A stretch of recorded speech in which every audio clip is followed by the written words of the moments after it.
A aula pública de hoje discute gênero e política. Neste programa, gravado na UFABC, em São Bernardo do Campo, quem fala sobre o assunto é Lidiane Rodrigues.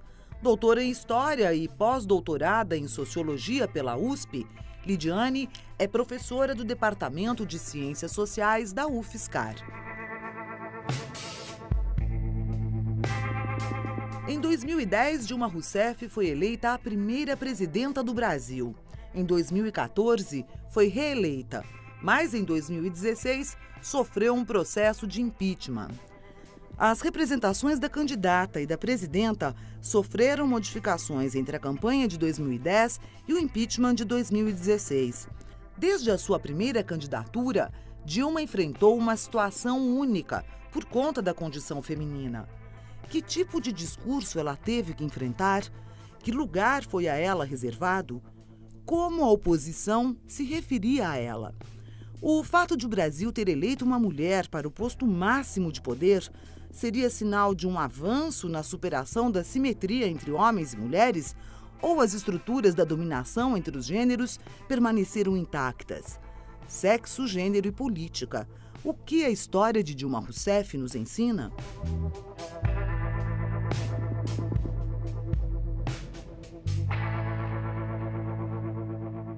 Se a gente prestar atenção nas campanhas nas eleições presidenciais da Nova República, a de 2010 ela tem 3 particularidades, pelo menos. É a primeira vez que Luiz Inácio Lula da Silva não está em cena como candidato, né? E isso altera uma certa sequência de jogos aí.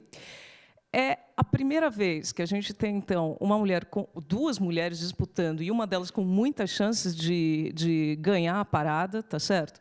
E, por fim, os estudos sobre as eleições têm mostrado que assim, é a primeira campanha eleitoral que, efetivamente, internet, no sentido de blog, Facebook, Twitter, enfim, os recursos propriamente virtuais, eles começaram a fazer muita diferença, não é? Eles foram vastamente explorados pelos dois lados. Bom, então, isso para situar um pouco qual é o argumento da aula, né? O argumento da aula, quer dizer, eu quero chamar a atenção para o que eu estou dizendo, que é a divisão sexual do trabalho. Então, eu fiz um pequeno, não é?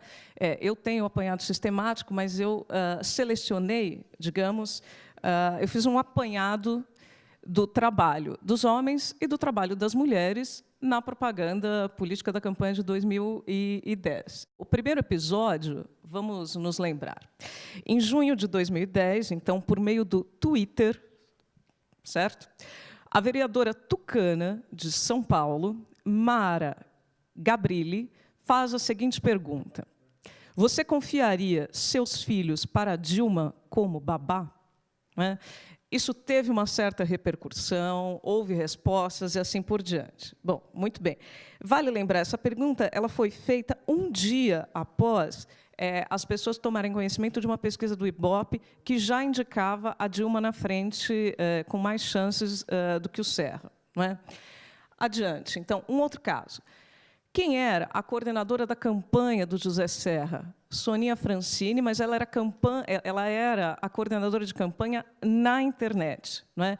E na campanha de 2010, algumas pessoas talvez se lembrem, houve uma enxurrada de e-mails falsos, de boatos, de fofocas, de distorção de informações, todas elas lideradas por mulheres e principalmente por esses, digamos, novos recursos, não é, da campanha da propaganda política propriamente dita. Outro caso. Em Nova Iguaçu, na Baixada Fluminense, uma pessoa chamada Mônica Serra, isto é, a esposa do candidato José Serra, não é, ela diz para um homem que argumenta, bom, o Serra não é honesto, o único homem honesto na face da terra foi Jesus Cristo, etc. E aí ela argumenta, Mônica Serra responderia, não é, para esse senhor, dizendo, olha, Dilma é a favor da morte de criancinhas. Bom, na passagem do primeiro para o segundo turno, as análises elas têm uma certa polêmica em torno da pauta do aborto. A gente não há propriamente consenso em dizer que a entrada da pauta do aborto, tal como foi feita por parte da campanha do PSDB, tenha levado ao segundo turno. Isso não é consensual. Mas, à época, as pessoas tiveram, né, os agentes viveram essa sensação. Então, o que aconteceu? Fomos para o segundo turno, né, e, no debate do segundo turno, a certa altura do campeonato, Dilma Rousseff responde para o José Serra num debate. Não é? Ela diz assim, e o senhor? O senhor é a favor dessa campanha difamatória que a sua esposa e a sua campanha está fazendo a meu respeito? Bom, isso foi um outro episódio, um outro momento, não é? Em que a questão de gênero e a divisão sexual do trabalho aparece. Como que isso foi explorado dos dois lados? Pelo PT pró-Dilma e pelo PSDB pró-Serra. Não é? Então, a campanha do Serra dizia assim, olha, o Serra esteve sempre sereno. Ele mostrou equilíbrio e propostas para melhorar o Brasil. Nervosa e agressiva, Dilma deixou perguntas sem respostas e atacou até a mulher do Serra. Para terminar esse apanhado, tentando mostrar, quer dizer, a posição das mulheres sempre em novas mídias, não é? Disseminando coisas que, em geral, no debate público é visto como, bom, mas isso aí é baixo nível, isso aí está rebaixando a discussão. Quer dizer, sempre que esses assuntos propriamente femininos entram, e por meio de boataria, fofoca, etc., é visto como um rebaixamento da discussão pública. Não é? E, por fim, ainda, com relação a esses apanhados, veja, uma das estratégias que também marcou a campanha de 2010, depois a de 2012 do PSDB, foi o uso de telefonemas para a casa dos eleitores para conseguir votos. Não é? Muitos desses telefonemas eram feitos por vozes femininas e abordavam questões relativas ao universo da família, da mãe, da reprodução e assim por diante. O auge de 2010, caso as pessoas não se lembrem, foi às vésperas da votação do segundo turno, quando o José Serra, em Uberlândia, ele solta a seguinte frase: se você é uma menina bonita, você tem que ganhar 15 votos. É muito simples. Você faz a lista dos seus pretendentes e manda um e-mail dizendo que ele vai ter mais chance se ele votar 45. Essa fala do José Serra, quer dizer, de novo, está delimitando uma divisão sexual do trabalho de propaganda política, não é? Entendendo que as mulheres devam se valer dos seus atributos sexuais para conseguir votos para ele, e não de argumentos racionais, legítimos, etc. E essa proposta de divisão sexual do trabalho, que veio do próprio candidato em um evento público, não é, de campanha, ela deu origem a uma hashtag que chamava Serra Cafetão. Essa hashtag ela foi o primeiro lugar nos trends nacionais naquela época e o terceiro lugar entre os mundiais. Bom, se a gente fizer um balanço, então, da divisão sexual do trabalho nessa campanha, a gente pode dizer que as mulheres estão presentes, que elas tomam a palavra, mas sempre a respeito de assuntos do universo feminino, não é? Não se pergunta a opinião das mulheres a respeito de guerras, e elas também não dão, não se pergunta a opinião das mulheres a respeito de economia, e elas também não dão. Elas assumem papéis de mães, esposas, ex-namoradas, alunas, pretendentes, assim por diante. Elas têm um protagonismo, mas na disseminação de boatos, de fofoca e no rebaixamento do nível da discussão. E elas se inserem em espaços de pouca credibilidade, telefonemas não identificados, corrente de e-mails, vírus, blogs, Facebook, Twitter e assim por diante. Ora, do ponto de vista dos efeitos disso, qual o efeito mais interessante? Quer dizer, elas estão presentes, há uma espécie de delimitação de possíveis papéis que elas vão ocupar, e o efeito mais amplo é o de deslegitimação da palavra da mulher na esfera pública. Não é? Porque ela é mantida sempre num âmbito da esfera privada, nos papéis inferiores, rebaixados, e tratando de questões que, digamos, as deslegitimam nesse espaço público. Ora, o meu argumento é que a campanha adversária à candidatura da Dilma Rousseff não podia abrir mão da presença das mulheres.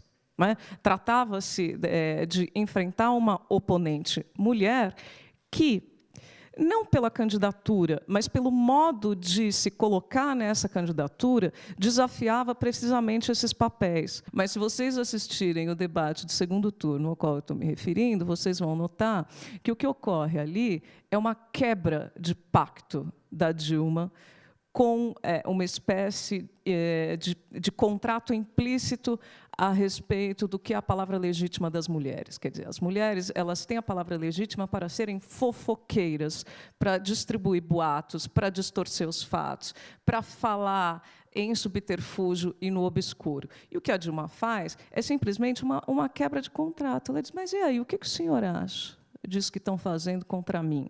Quer dizer, quando ela explicita uma coisa que era para ser mantido embaixo do tapete, tá certo? Eu estou dando um exemplo, mas isso é o princípio geral da conduta da Dilma na tomada de palavra pública. É como se ela explicitasse aquilo que se esperasse que as mulheres mantivessem debaixo do tapete, em casa, escondidinho, porque, afinal, é isso que se espera delas. Agora, a professora Lidiane Rodrigues responde à pergunta da correspondente de Ópera Mundi. No dia 9 de novembro, o mundo soube que Donald Trump será o próximo presidente dos Estados Unidos. Hillary Clinton, que foi sua oponente nessas eleições, é formada em Direito, foi senadora e secretária de Estado e atua desde a juventude em defesa dos direitos das mulheres. Já o futuro presidente e mega empresário Donald Trump nunca exerceu nenhum cargo público, é acusado por mais de 15 mulheres de assédio sexual e, durante a campanha, insultou repetidamente mulheres e outras minorias sociais. Qual foi o impacto do machismo e da misoginia nas eleições nos Estados Unidos, tanto para Hillary Clinton como para Donald Trump? Eu entendo a pergunta como uma oportunidade para fazer algumas ponderações. Veja, primeiro, entre essa dimensão societal da política para a qual eu estou chamando a atenção e o comportamento propriamente eleitoral das pessoas, existem mediações, existem passagens, não é? E do comportamento eleitoral ao resultado das eleições também existem outras passagens, nós teríamos que considerar algumas especificidades do sistema eleitoral norte-americano. Esse é o primeiro ponto. O segundo ponto, é importante assinalar o seguinte, olha, a despeito de tudo que eu disse a respeito da campanha de 2010, a Dilma foi vitoriosa, né? E, no contraponto, a despeito de todo o histrionismo, o absurdo da candidatura do Donald Trump, ele foi vitorioso, né? Então, essa primeira observação, quando a gente trata da dimensão societal e da cultura política, a tradução disso em termos eleitorais, ela não é direta, ela tem que ser mediada por dimensões específicas da esfera política, né? Essa é a primeira observação. E, dentro disso, as análises, bom, todos nós fomos surpreendidos por esse resultado, e eu acho que é preciso pensar também a respeito da nossa surpresa diante desse resultado, né? É evidente que eu estou de acordo com a nossa correspondente quando ela remonta os capitais políticos de um lado e de outro. Quer dizer, é evidente que a Hillary é uma pessoa, independente do gênero e do sexo dela, é uma pessoa, digamos, mais preparada, no sentido de que ela tem mais capitais e mais experiência acumulada. Eu não estou discutindo se ela seria melhor. Tá? Estou discutindo que, do ponto de vista da constituição dos capitais, dentro de uma esfera de disputa, ela é, evidentemente, mais preparada. Bom, então, do nosso ponto de vista absolutamente razoável e racional, nós diríamos ela tem tudo para ganhar. Olha, mas não é bem assim que os eleitores pensam. Não é? O que as análises têm mostrado, o que alguns números têm mostrado, é que o eleitor norte-americano, bom, simplificando um pouco o argumento, a gente vai dizer, ele não liga se o presidente é homem ou mulher. Bom, mas eu acho que a coisa é mais sutil. Ele não liga se o presidente é um misógino.